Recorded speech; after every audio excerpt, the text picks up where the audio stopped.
Those are the offices, and these are the cubicles. That's my cubicle there, and this is your cubicle. This is your phone. Never answer your phone. Let the voicemail system answer it. This is your voicemail system manual. There are no personal phone calls allowed. We do, however, allow for emergencies. If you must make an emergency phone call, ask your supervisor first. If you make an emergency phone call without asking, you may be let go. The men's room is over there, and the women's room is over there. John LaFontaine, who sits over there, uses the women's room occasionally. He says it's accidental. We know better, but we let it pass.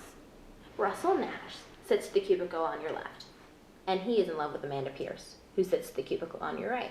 They ride the same bus together after work, but for Amanda Pierce, it is just another tedious bus ride made less tedious by the idle nattering of Russell Nash. But for Russell Nash, it is the highlight of his day. It's the highlight of his entire life. He has put on 40 pounds and grows fatter with each passing month, nibbling on chips and cookies while peeking glumly over the partitions at Amanda Pierce and gorging himself at home on cold pizza and ice cream while watching adult videos on TV. Amanda Pierce, as I said before, sits at the cubicle on your right. She has a 6-year-old son named Jamie, who is autistic. Her cubicle is plastered from top to bottom with the boy's crayon artwork. Sheet after sheet of precisely drawn concentric circles and ellipses in black and yellow. She rotates them every other Friday. Be sure to comment on them. As per every office, there's a love triangle. Now I'm only going to say this once, so listen loud and clear. Amanda Pierce tolerates Russell Nash, and she is in love with Albert Bosch, who sits over there. Albert Bosch, though, only dimly registers Amanda Pierce's existence and only has eyes for Ellie Tapper. Ellie Tapper hates Albert Bosch, but would walk through fire for Curtis Lance. Curtis Lance hates Ellie Tapper, though. Isn't the world a funny place? Not in the ha-ha sense, of course. Barry Hacker sits over there. He steals food from this refrigerator. His petty theft is an outlet for his grief. Last New Year's Eve, while kissing his wife, a blood vessel burst in her brain. It was a tragic loss for Barry Hacker. He hasn't been himself since. His dead wife haunts him.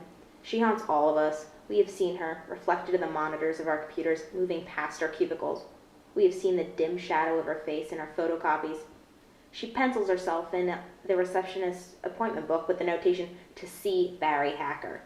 She has left messages in the receptionist's voicemail box, messages garbled by the electronic chirps and buzzes in the phone line, her voice echoing from an immense distance with the ambient hum, but the voice is hers. Gwendolyn Stitch sits in that office there. She's crazy about penguins and collects penguin knickknacks. Penguin posters, penguin coffee mugs, penguin stationery, penguin stuffed animals, penguin jewelry, penguin sweaters and t-shirts, and even socks. She has a pair of penguin fuzzy slippers she wears when working at the office late. Her favorite colors are black and white, and she cherishes her sign that says, "Penguin loves penguins." Gwendolyn Stitch's door is always open to all of us. She hides and cries in the stall in the women's room. We have come upon Gwendolyn Stitch huddled in the stairwell, shivering in the updraft, sipping a Diet Mr. Pibb and hugging her knees. She does not let any of this interfere with her work. If it interfered with her work, she might have been let go. Now Kevin Howard sits in that cubicle over there. He's a serial killer, the one that they call the carpet cutter, responsible for the mutilations across town. We're not supposed to know that, though, so don't let on. Don't worry, his compulsion inflicts itself on strangers only, and the routine established is elaborate and unwavering. The victim must be a white male, a young adult no older than 30, heavyset, with dark hair and eyes, and the like. The victim must be chosen at random before sunset from a public place, and then is followed home and must put up a struggle, etc. His prize is Jonah Hill. Kevin Howard does not let any of this interfere with his work. He is, in fact, our fastest typist. He types as if he were on fire.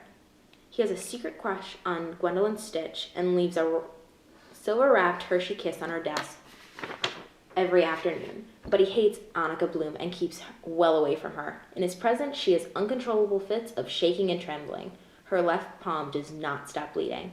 In any case, when Kevin Howard gets caught, act surprised. Say that he seemed like a nice person, a bit of a loner perhaps, but always quiet and polite. Now, if you have any other questions, ask your supervisor. If you can't find your supervisor, ask Philip Spires. He sits over there. He'll then check with Clarissa Nix. She sits over there. If you can't find them, feel free to ask me. That's my cubicle. I sit in there.